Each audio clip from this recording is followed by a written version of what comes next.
Would you say that I am a success? Now, I don't really want to know the answer to that question. What I'm interested in is the criterion by which you decided whether I'm a success. Most of us immediately consider the work that someone is doing. Well, he's a bishop, so I guess he is a success. Or she's a CEO or an MP, so I guess so. Why do we do that? Why do we presume success means what we do and where we are in the so-called rankings? As Christians, we know that this isn't what it's about at all, that success is a word we should hesitate to use when we're talking about God's grace and our response to it, about how far we are conforming to Jesus' way, whether we're bishop or bricklayer, prince or pauper. But our immediate response when asked about success reveals where our thinking is about who we are, about what we are, about our identity. And uncomfortably, what we lean on to tell us we're okay, our lives matter, the justifying story of our lives, well, it's a lot to do with what we do.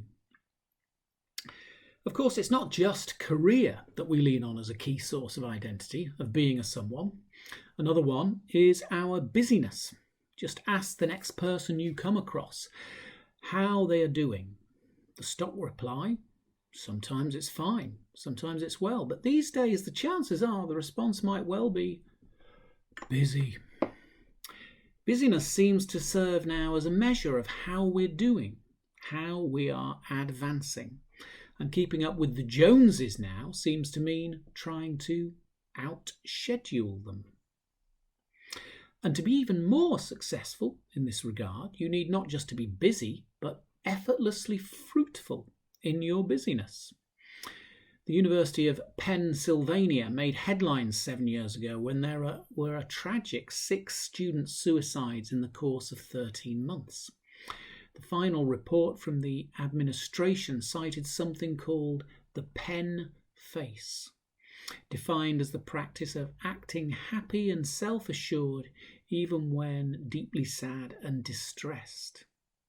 The perception of the students was that one needed to be doing just great academically, socially, and otherwise, while projecting an image of effortless, fruitful busyness. There are lots more identity markers that we can be seduced by. I'll give you just one more for now. Our love relationships. I have confessed previously to watching Love Island, just to keep my finger on the contemporary pulse of culture. Obviously, it is an extreme example, but potentially all the more revealing of our culture for that.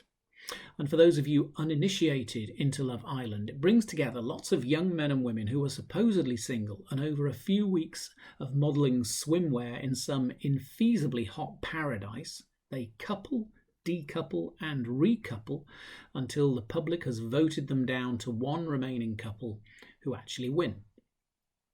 One of the conversations manufactured by the producers that the participants have is, as a group, they're asked to discuss with one another how many partners they have slept with. It was instructive to hear and watch the revelations and the responses. It was clear that anything less than about 4 or 5 previous partners hinted at a bit of a problem. And whereas only 60 years ago, virginity would have been lauded as a virtue, in this context, it was literally laughable. But equally, those with too many partners were also dimly regarded, 1 or 2 confessing to over 100 by their early 20s, who were then quietly frowned upon. Somewhere around 20 to 30 was clearly the ideal for the 22-year-old. My point is that where sex is concerned, the previous piety of purity has been traded for a piety of finding it, enjoying it and providing it, and the number of who we're sleeping with and how often correlates to our overall score in the game of life. to how we're doing, to whether we are okay. And with all of these examples, you'll notice that self is firmly at the centre. And the way of Jesus, the man for others, as some writers have described him, this spirit is completely alien. It's the unending song of myself, my flourishing and my realisation. This is uncritically regarded as authoritative and good. But of course, this narrow preoccupation with self is precisely what stunts us.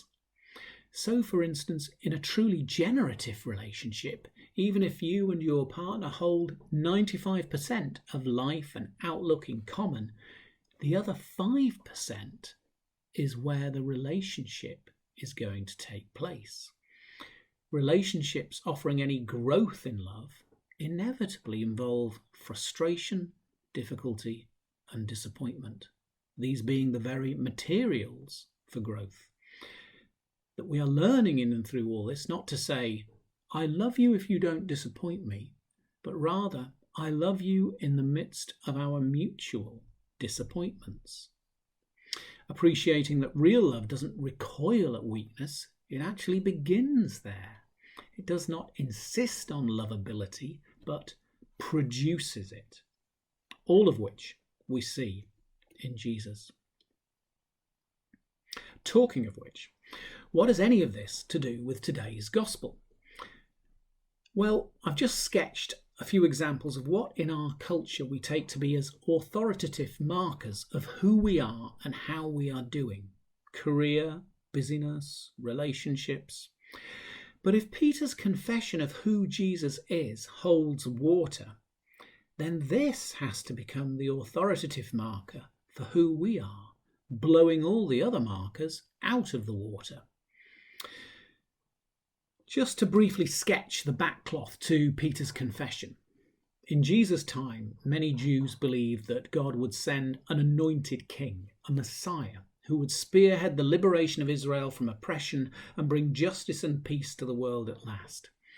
Many thought that the Messiah would purge the temple, bring God's kingdom on earth, and candidates for the role were regarded with some hostility by the powers that be. So small wonder then that Jesus is careful about raising the subject. He does so in Caesarea Philippi, which is far north of the land of Israel, and he asks quite obliquely, "Who do people say the Son of Man is?" Peter responds, "You, Jesus, you are the true King, the one Israel has been waiting for." The true King. Christian history is replete with witnesses to this kingship, contrasting with kingships of the world.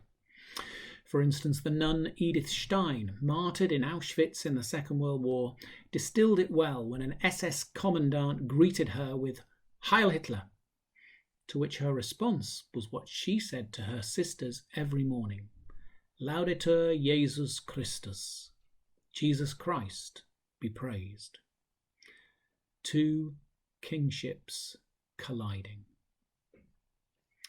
Peter recognizes Jesus, and Jesus responds by saying that it will be on Peter, this rock, the one declaring Jesus' identity, that Jesus will build not a new temple, not a fortified Jerusalem, but an ecclesia, a church, a community centered on Jesus, the King.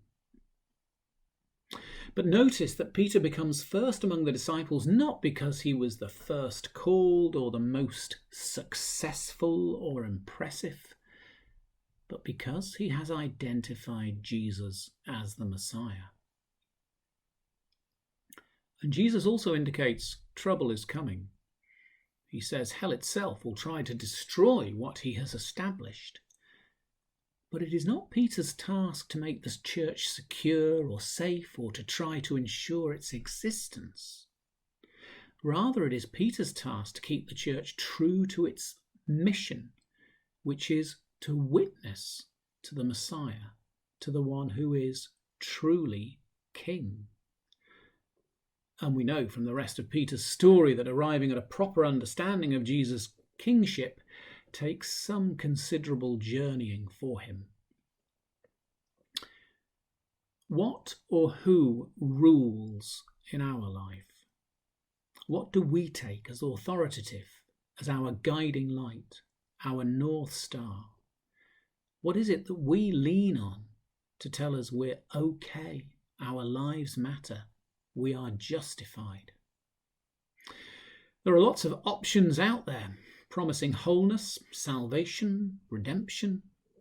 Pursuits I've mentioned like career, busyness, romance, and others like exercise, parenting, political causes, and so on.